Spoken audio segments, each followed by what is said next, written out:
They are turning the wheel in ESL R1 here at the Esports World Cup. And, you know, like I say, at the end of the day, we're losing 2 teams. Doesn't sound like much, but that's 8 drivers that we're saying goodbye to who will no longer be in competition. They won't see it out to the weekend. This is the cut-off we're talking about. At the moment, though, let's focus on the positives. It's Team Redline in control. Siggy and Rietveld at the front of the field. Then it's Fluke, Wisniewski, Tormula and Stanley, of course, rounding out the top 6. We get ready to go racing. Big spacing between the top 2 as Jeff Rietveld's dropped basically back to the second row. That's crazy. We are racing, though, down into the first corner. Not sure if you're allowed to really do that, if I'm honest, as we'll have the inside line coming in from Jamie Fluke. Oh! And there's a spin! And it's going to be right in front of everyone! And it's taken out the G2 Esports driver. There is absolute carnage everywhere. You've got BS competition being taken down as well. That's Ibrahim Khan, who's been in the middle of all of it. You said we were going to get drama, Ewan. Boy, did we. I didn't think it was going to come like that, though. Jeffrey Rietveld going around for Team Redline as they try and extend their points advantage at the very top.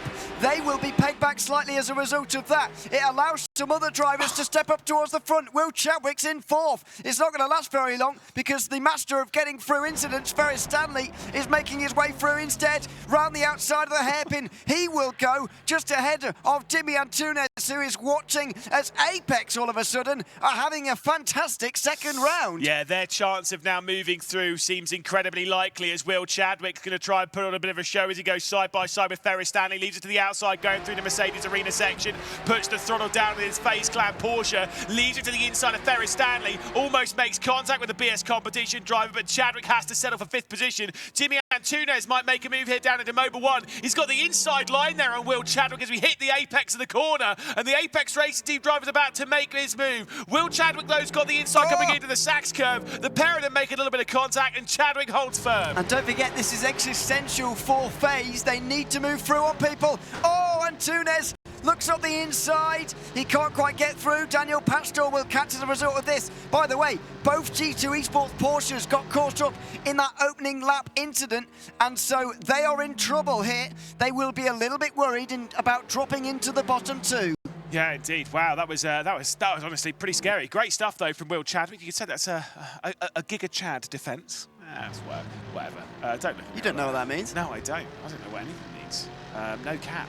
As Kevin Siggy, the guaranteed thing in this race, he's pulling out obviously quite a gap here. He did win earlier on in the weekend, of course, well yesterday, to take the Drivers' Championship around here, and it looks like he might be taking yet another victory around the Hockenheim ring. Dennis Schillinger might steal 2nd position. Good for Williams, by the way, to have snuck through. They're in 3rd and 7th right now. Again, they're vying for a position in the top 4. Looking for a weird line as Jamie Fluke's gone a little bit wide coming off the hairpin. I've got no idea what Jamie Fluke was doing there, but it wasn't a good exit out of turn 6, and so here comes Dennis Schillinger. Not sure he'll really go for anything here, but he just decides to stay behind. Now, what I remember something else about Sunday, because I know it sounds like I'm stepping ahead a bit, but it is very important. If any team at the top, like Team Redline are doing at the moment, get a real advantage, they will have a significant points advantage at the start of Sunday. Because similar to what we had at the start of yesterday, the points from the regular season there were scaled to Thursday. The points from this stage of the championship will be scaled to Sunday, putting the top team on 100 and everybody else with their general gap further behind. So if Team Redline or whoever it is get a big gap at the end of this, then they will start Sunday, the all-important day, with a very big gap. Yeah, basically everyone else we put to what their percentage of the points leaders' points are. So let's say, for example, you've got 200 points, and then someone else has got 100. That's a bit too boring of maths. Basically, it's just a percentage of the points. Whatever. I'm not going to explain it more than that. You can figure it out yourselves. But for what that means is that you're absolutely right. For Team Redline, there is incentive to keep scoring well. They can't just rest on their laurels and go, well, yeah, but we're already definitely through. They want to keep scoring because they want to make that gap and Sunday's job as easy as possible, or at least as less threatening as possible. It doesn't mean that they're going to be closer to finalist mode. It just means that everyone else is going to be further away from it. Big move to the inside coming in from Daniel Pastor as he almost makes contact with Will Chadwick. Big send from him, and Pastor will work his way through to 6th. He did make contact with. I think so. Yeah, I think he did make contact with Daniel Pastor. Excuse me, William Chadwick down into the hairpin. Here comes Antunes.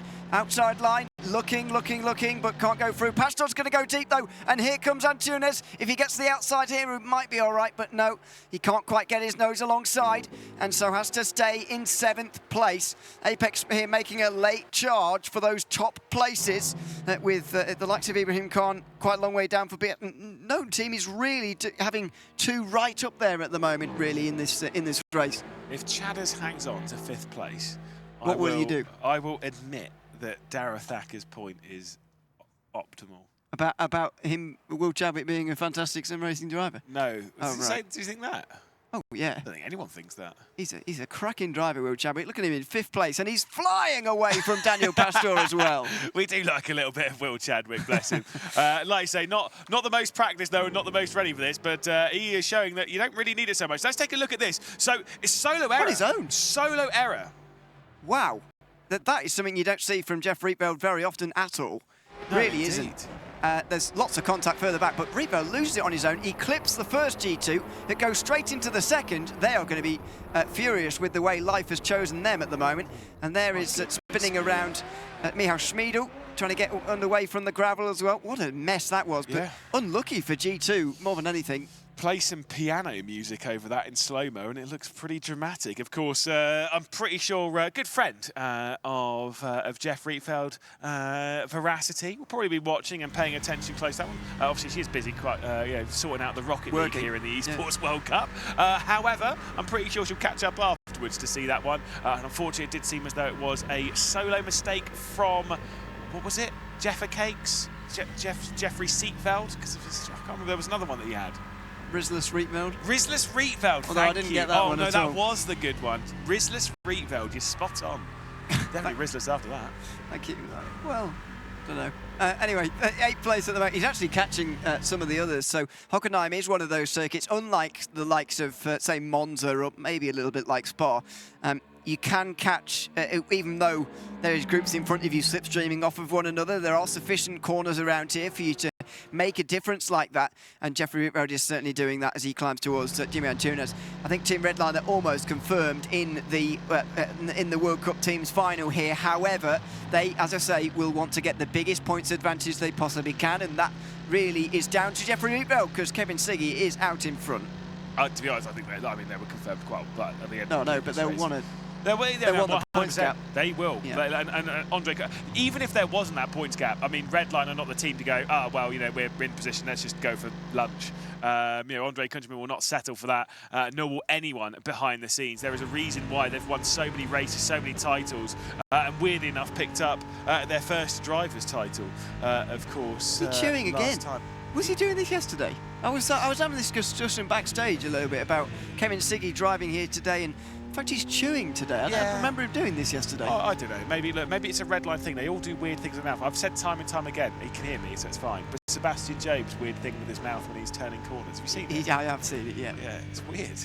Sorry, he very is listening. Yeah, sorry, Sebby. Sorry. It's fine. He's done with driving for the day. He might have actually gone back to the hotel. You never know. Hopefully, after that. It's been a much more solid day for Heat, and for Team Redline, they are looking like the formidable force that we were expecting them to be as we approach the halfway point in this race. They certainly are. They are the only team to have won 2 races today. The only team to get a 1-2 as well. That came at Spa just 1 race ago with Sebastian Job and Luke Bennett, who took the pole and 2nd place in that last race. This is the battle for 2nd place then, excuse me, with Jamie Fluke and Dennis Schoninger, and they're really on their own, to be honest. 2 seconds up to the leader and a couple of seconds back to Ferris Stanley as well. Yeah, indeed. Like I say, there are some tight margins, though, peering out on the circuit. Like I say, this between Fluke and between Dennis Schoninger. Will there be a move coming in from the Mercedes driver? At the moment, Williams are scoring pretty decently with a 3rd and a 6th.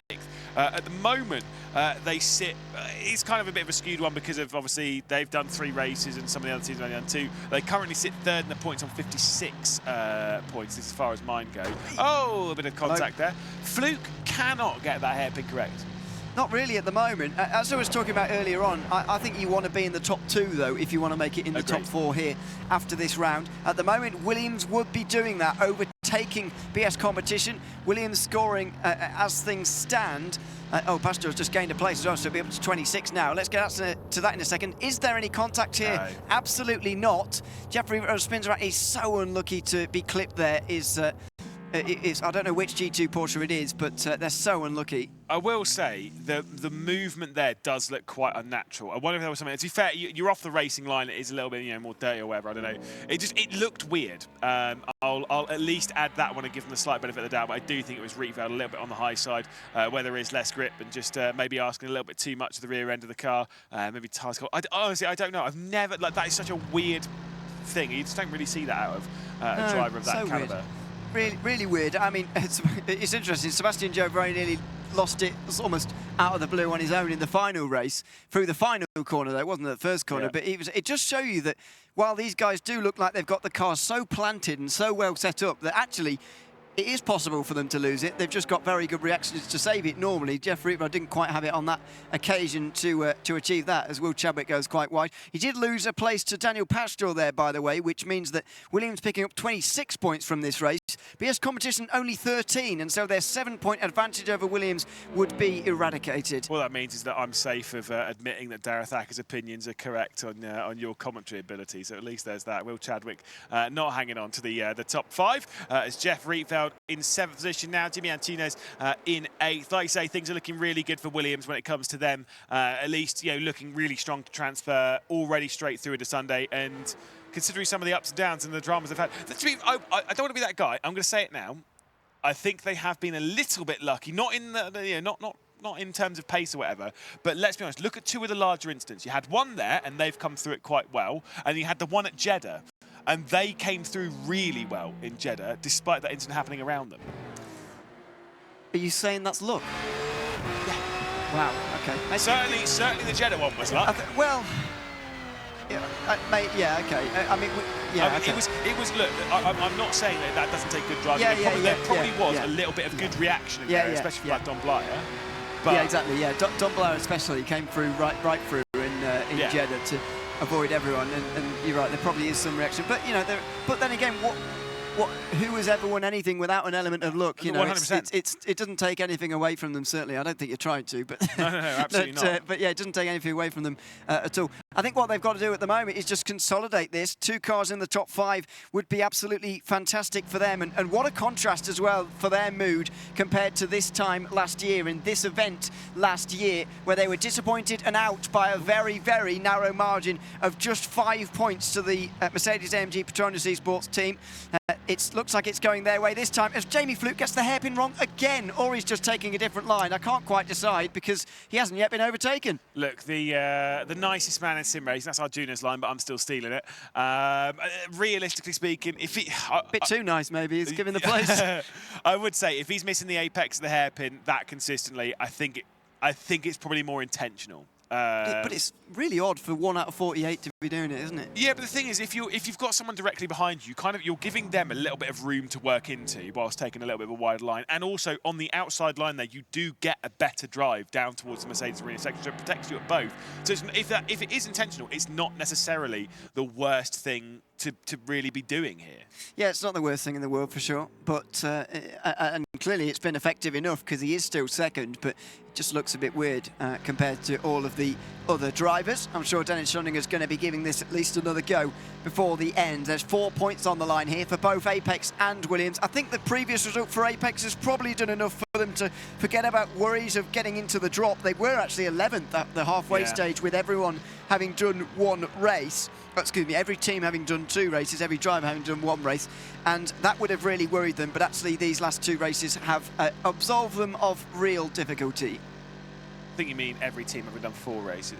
Yeah, because I have, every team 4 scores, every driver's done 1 race. It's so confusing. Do you remember before I said this format's really complicated? It's not actually that complicated, but we're just making it worse. It's not, but it's really easy to trip up and make it sound way worse than it was. Yeah. I saw some giggles when Cam Roger tried explaining it a little bit earlier at the start of the broadcast. It was quite amusing, but no, it's fine. As we'll see the slipstream once again working. To be fair, I actually don't think Dennis Schoninger wants to make a move. I think he might have been told by Michael Preston to maybe not go for something. I'd give it a go, honestly. I think the fact that the chance of them getting in the top 4 is absolutely not certain at all, and 4 points may be that difference. Yep. So I'd be absolutely going for it. Daniel Pastor's not going to get you any more places. He's over a second behind Ferris Stanley, who again has done an extraordinary job to get into 4th place. He's finding some form in ESL R1, isn't he? After last couple of online rounds as well. He's been in the final, hasn't he, this season, I'm pretty sure.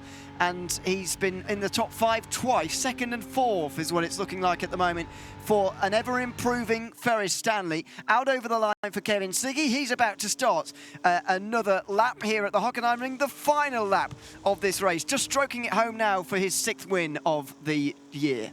Yes, indeed. Ferris Stanley did make it through to the semi-finals. It was the first time he moved through to the semi-finals in round 2 of the online championship. He hasn't gone through. Yeah, it was Orchard Road, wasn't it? Yeah, that's why I remember it. Yeah, yeah. He hasn't moved through to a final though. But like you say, here he's been absolutely phenomenal. The race he had earlier on today was absolutely epic. Showing some excellent form with that 2nd place, running in 4th again. He's scoring some really solid points for BS competition, who are looking pretty decent here. They're most likely. I think they're most likely now going to be into tomorrow's event, but still. Good momentum and good chance of finishing top of their group tomorrow. Don't forget, it's 2 groups of 3 for the 6 teams in the last chance racing tomorrow. And so they've got a good chance of finishing top of their group, although they will be against some stiff competition like Apex, who you can see on your screen there. I think they're more than likely going to be in the groups as well. We'll have to wait and see on some of the others. There's a lot of unknowns here. Even though we've only got 2 races to go, we're really unclear as to quite who's where and who will be locked in to the team's championship final on Sunday. Well, someone who's looking very, very strong indeed is Kevin Siggy, who looks to take his 3rd victory here in the Esports World Cup, of course. He won the very first race that we had broadcast on Saturday, and he won the last one as well to take the Drivers' Championship. He will win here, though, as he comes out through the final corner. Kevin Siggy back on top for his 18th victory in ESL R1. It is Siggy who will lead over the line from Jamie Fluke and Dennis Schoeniger. And I know I said Saturday, I meant yesterday. A great reaction for Kevin Siggy in that there was no reaction. He knows that Team Redline are just doing their job. They're going to add to their total another whopping 43 points. So 175 will be their final total, pending any post-race penalties, of course, which I don't think will come for them. So that's going to be a big lead. You would imagine they'll be top of the tree on Sunday, and everybody else will be chasing them